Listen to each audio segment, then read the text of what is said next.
नमस्कार, आप देख रहे हैं आवाज न्यूज। मैं हूं वीना सिंह और आइए अब नजर डालते हैं आज की प्रमुख खबरों पर।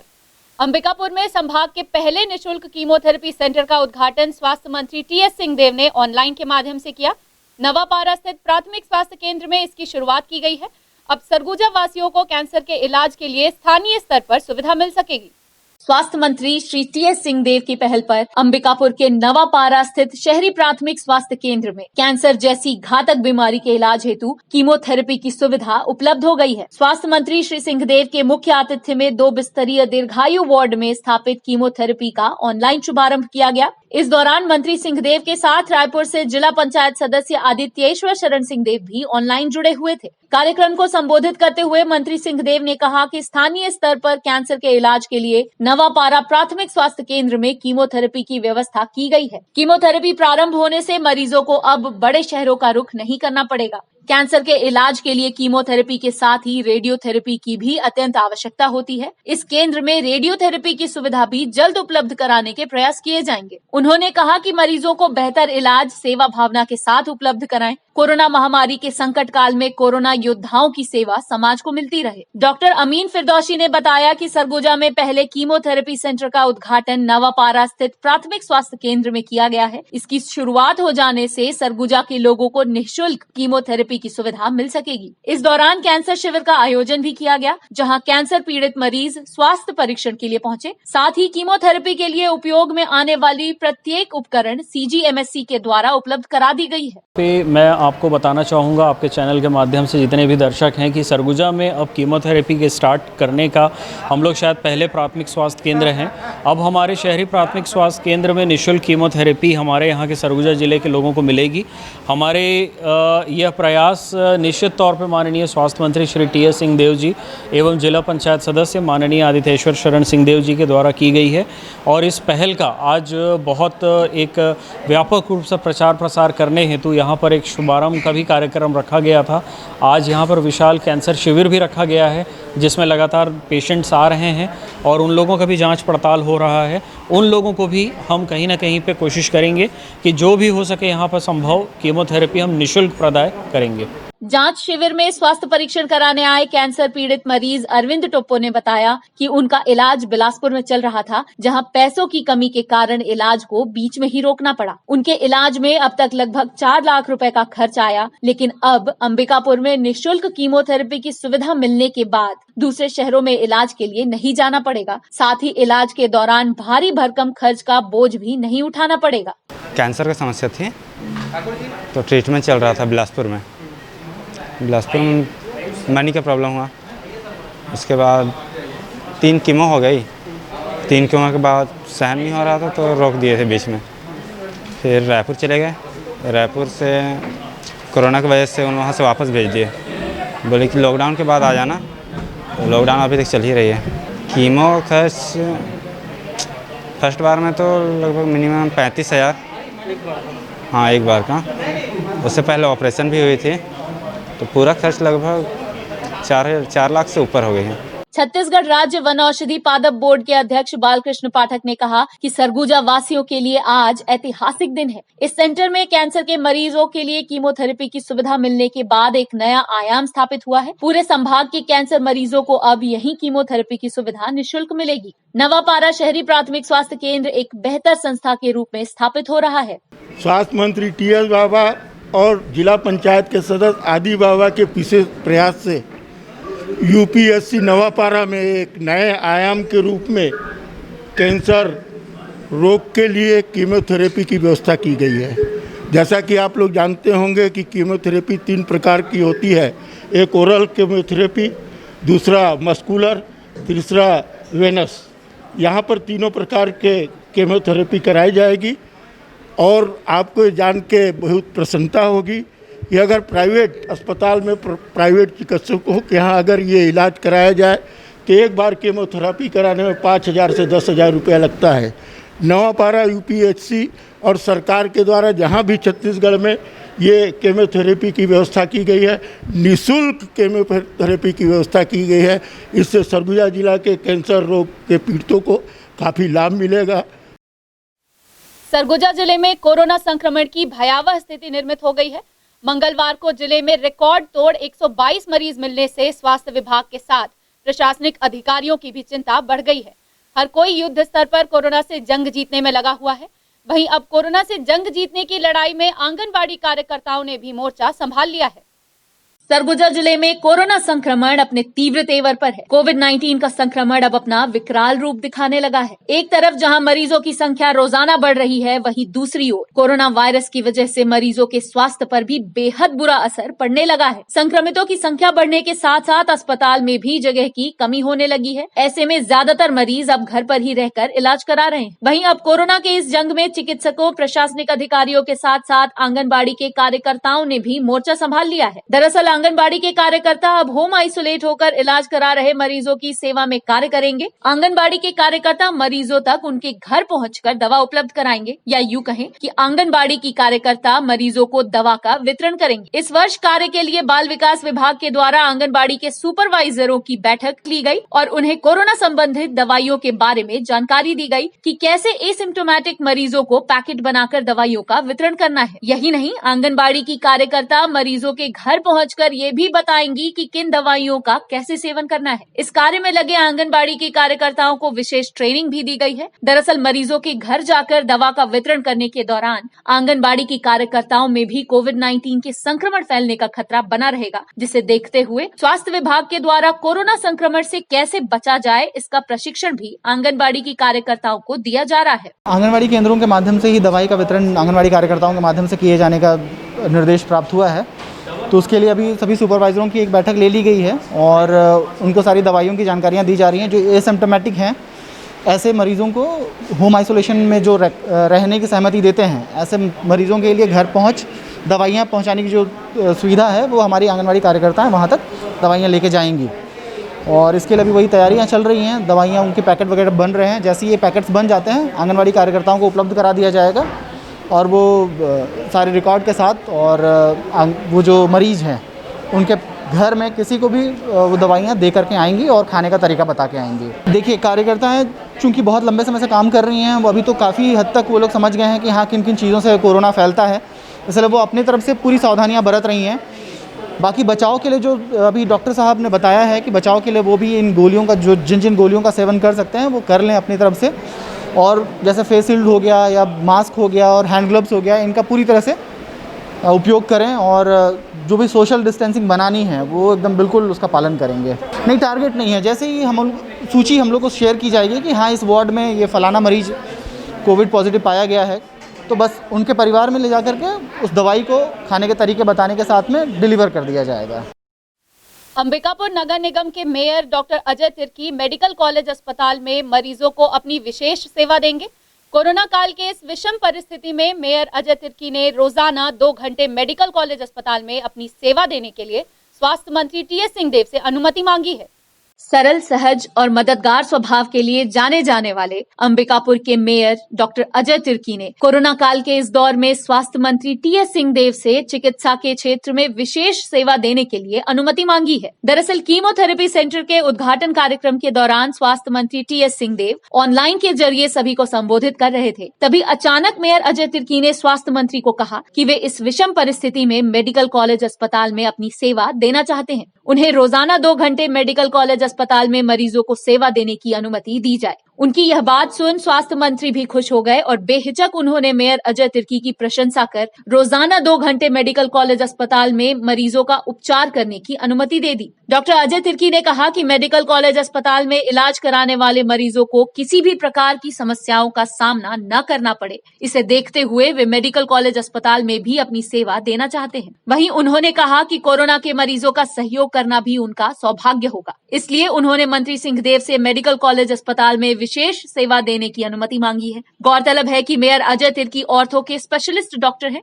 आए दिन मुफ्त में मरीजों का इलाज करते भी नजर आते हैं। मेरा पर्पस ये है कि माननीय महाराज साहब की अनुमति से कि हम लोग भी वहाँ पे टाइम दें, ताकि जो परेशान होते हैं जो मरीज और एडमिनिस्ट्रेटिव लेवल पे कहीं पे कुछ अगर दिक्कत आता है तो हम लोग मरीजों को सहयोग करने के हिसाब से, ताकि उनको तकलीफ़ ना हो, चाहे ट्रीटमेंट पार्ट हो चाहे एडमिशन पार्ट हो, किसी भी चीज़ में दिक्कत ना हो करके हम लोग भी समय देना चाहते हैं नगर निगम के साथ साथ। और उसी बाबत मैं माननीय महाराज साहब से अपने माननीय मंत्री जी से अनुमति ले रहा था।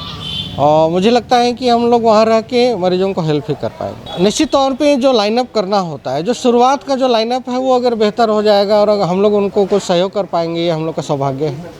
खबरों का सिलसिला जारी रहेगा, लौटते एक छोटे से ब्रेक के बाद।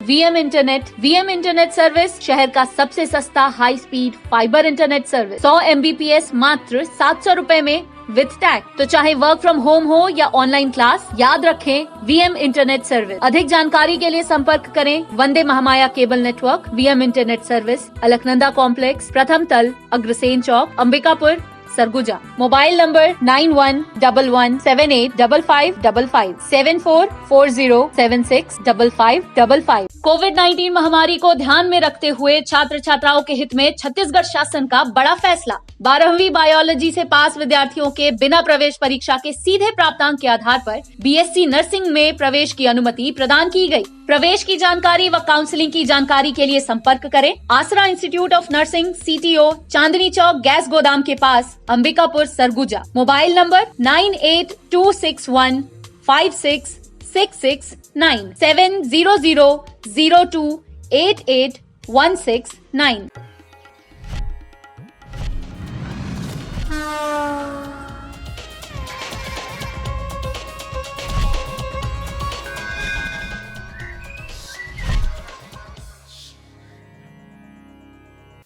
ब्रेक के बाद आपका स्वागत है। आइए बढ़ते हैं अगली खबर की ओर।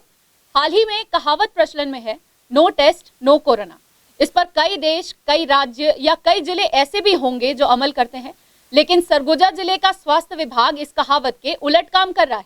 मतलब ज्यादा से ज्यादा टेस्ट और ज्यादा से ज्यादा कोरोना संक्रमित मरीज। साफ है कि जिले में कोविड-19 के जांच का दायरा बढ़ा दिया गया है, जिस वजह से कोरोना से संक्रमित मरीजों की संख्या में भी काफी तेजी से इजाफा हुआ है। देखें इस विषय पर शहरी प्राथमिक स्वास्थ्य केंद्र के प्रभारी चिकित्सा अधिकारी डॉक्टर आयुष जायसवाल का क्या कहना है। सरगुजा जिले में रोजाना कोरोना से संक्रमित मरीजों का आंकड़ा बढ़ रहा है। मंगलवार को कल 122 मरीज पूरे जिले में मिले हैं। इससे अंदाज़ा लगाया जा सकता है कि सरगुजा में कोरोना की स्थिति क्या है। हम बात करेंगे डॉक्टर आयुष से, जो हमको जानकारी बताएंगे कि सैंपलिंग का दायरा कितना बढ़ा है। कहा जाता है कि जब जब सैंपलिंग बढ़ा जाएगी तब तक मरीज बढ़ेंगे। हमारे साथ मौजूद है डॉक्टर आयुष। सर, आपसे पहले जानना चाहेंगे कि जब कोरोना अंबिकापुर में आया नहीं था, उस समय स्वास्थ्य विभाग कैसे सैंपलिंग करता था और रोजाना कितनी सैंपलिंग की जाती? पहले हमारे यहाँ मेडिकल कॉलेज में इसकी शुरुआत हुई थी। फिर हमने एक मंगल भवन करके है, अग्रसेन भवन जो वहाँ पे है, हॉस्पिटल जिला अस्पताल के पास में, वहाँ पे सैंपलिंग स्टार्ट किया। फिर हमने देखा कि हमको अब इसकी सैंपलिंग हमारे माननीय TS सिंहदेव जी के द्वारा निर्देश प्राप्त हुआ कि आपको सैंपलिंग और बढ़ाना पड़ेगा। तो हम लोगों ने सैंपलिंग का दायरा बढ़ाया और आज नवापारा स्थित जहाँ पे रोज़ हमारे यहाँ 200 से 250 सैंपलिंग की जाती है। अब मैं देखता हूँ कि लोग जागरूक हो रहे हैं और मैं चाहता ये आपके माध्यम से बोलना भी चाहूँगा कि लोगों को अगर किसी को भी सर्दी, खांसी, बुखार कभी भी होता है तो ज़रूर अपना टेस्ट कराएं, क्योंकि आजकल नहीं बोला जा सकता कि क्या है। क्योंकि कुछ भी सर्दी खांसी ये ना सोचे कि हमारा वायरल फीवर है, जो जनरल वर्ड बोलते हैं वायरल फीवर ना होता है, वो हो सकता है कि कोरोना हो, लेकिन एक बार आके आप जाँच जरूर करा लें, मैं चाहूँगा। और हमारे यहाँ रोज़ 200 से 250 से सैंपल रोज़ हो रहा है। जिले में कितनी सैंपलिंग हो रही है? जिले में 700 से 800 रोज़ सैंपल होती है ना, जो कि तीन तरह की सैंपलिंग होती है हमारे यहाँ। एक होता है RT-PCR, एक होता है ट्रूनाट, एक होता है रैपिड एंटीजन टेस्ट। तीनों मिला के हमारे से 700 से 800 रोज़ यहाँ सैंपलिंग हो रही है। एक और बात जानना चाहूँगा कि स्वास्थ्य विभाग की जो टीम है वो कैसे पूरे अलग अलग क्षेत्र में जाके जो क्लस्टर जांच जिसको बोलते हैं, कैसे उसको करते हैं? जी, हमारे नगर निगम क्षेत्र में हमने ऐसा किया है कि हमने पार्षदों के माध्यम से, हमारे जो पार्षद हैं उन्होंने अपना हर एक दिन निश्चित कर दिया है।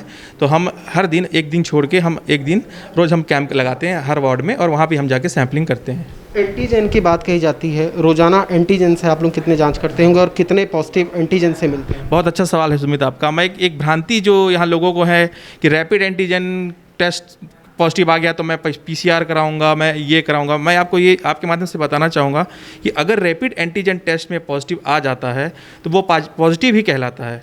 अगर आप उसको RT-PCR या ट्रू नॉट कराने जाएंगे तो वो मैं कहूँगा कि नहीं कराना चाहिए, क्योंकि रैपिड एंटीजन एक बार जो पॉजिटिव आ गया पॉजिटिव है।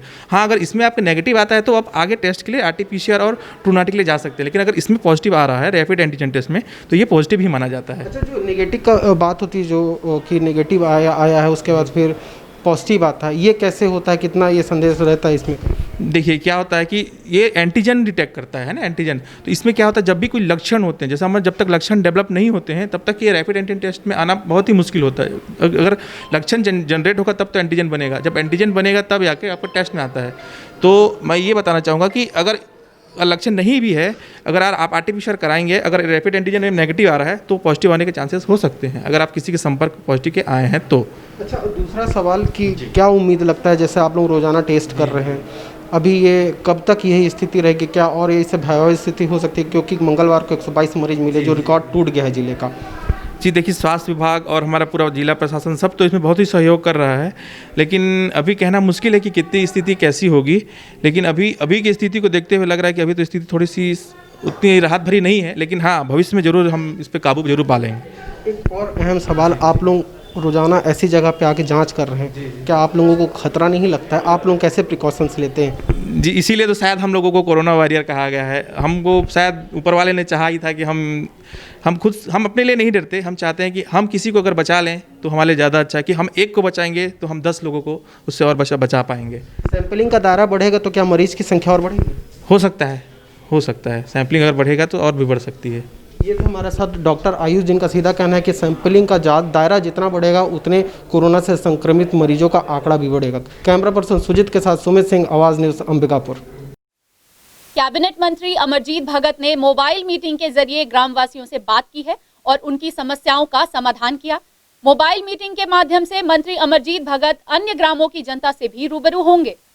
इसी कड़ी में मंत्री अमरजीत भगत ने अपने विधानसभा क्षेत्र सीतापुर की ग्राम पंचायत बतौली की जनता से बात कर उनकी समस्याएं जानी। उन्होंने कोविड चिकित्सा केंद्र में जरूरत के मुताबिक बिस्तरों की संख्या बढ़ाकर 4 से 10 करने के निर्देश कलेक्टर को दिए। पब्लिक मीटिंग में जानकारी मिली कि अमृत जल योजना के तहत घर घर पानी के पाइपलाइन लगाने का कार्य शुरू हो चुका है। साथ ही उन्होंने बतौली निवासियों की मांग पर सामुदायिक भवन नवीनीकरण के लिए अनुमोदित राशि जारी करने के निर्देश मुख्य कार्यपालन अधिकारी को फोन पर दिया। कोरोना काल के इस दौर में आर्थिक तंगी से परेशान कलाकार वादक यंत्र बेचकर परिवार का पेट पालने को मजबूर हो गए हैं। जिले के कई कलाकार ऐसे हैं जिनका कोरोना संक्रमण की वजह से रोजगार छिन गया है, जिससे परेशान होकर कलाकारों ने अब सरकार से मदद की गुहार लगाई है। कोरोना काल के चलते हर वर्ग, हर तबके के लोग परेशान हैं। कोविड-19 वायरस के चलते हर एक व्यक्ति आर्थिक तंगी से जूझ रहा है। इसी कड़ी में संगीत कलाकार भी आर्थिक तंगी से परेशान हो चुके हैं। कलाकारों का कहना है कि अपनी कला के जरिए घर परिवार का पालन पोषण करते हैं, लेकिन पिछले 7 महीनों से कोविड-19 के चलते कलाकारों के व्यवसाय पर भी काफी प्रभाव पड़ा है और उनके आय का जरिया बंद हो चुका है। कई कलाकारों की स्थिति ऐसी हो चुकी है कि वो अब अपना इंस्ट्रूमेंट बेचकर अपना और अपने परिवार का पेट पालने को मजबूर हैं। आर्थिक तंगी से परेशान हो चुके कलाकार अपने बच्चों की स्कूल की फीस का भुगतान तक करने में असमर्थ हो चुके हैं। कलाकारों की मांग है कि कोरोना संक्रमण को देखते हुए उन्हें भी सरकार की ओर से आर्थिक पैकेज के तौर पर सहायता की जाए, ताकि आर्थिक तंगी के इस दौर में कलाकार भी अपने और अपने परिवार को संभाल सकें। मैं सरगुजा की लोक गायिका हूँ। ऐसे तो सभी तरह के गीत भजन हम लोग गाते हैं, बहुत सारे कलाकार हमसे जुड़े हुए हैं।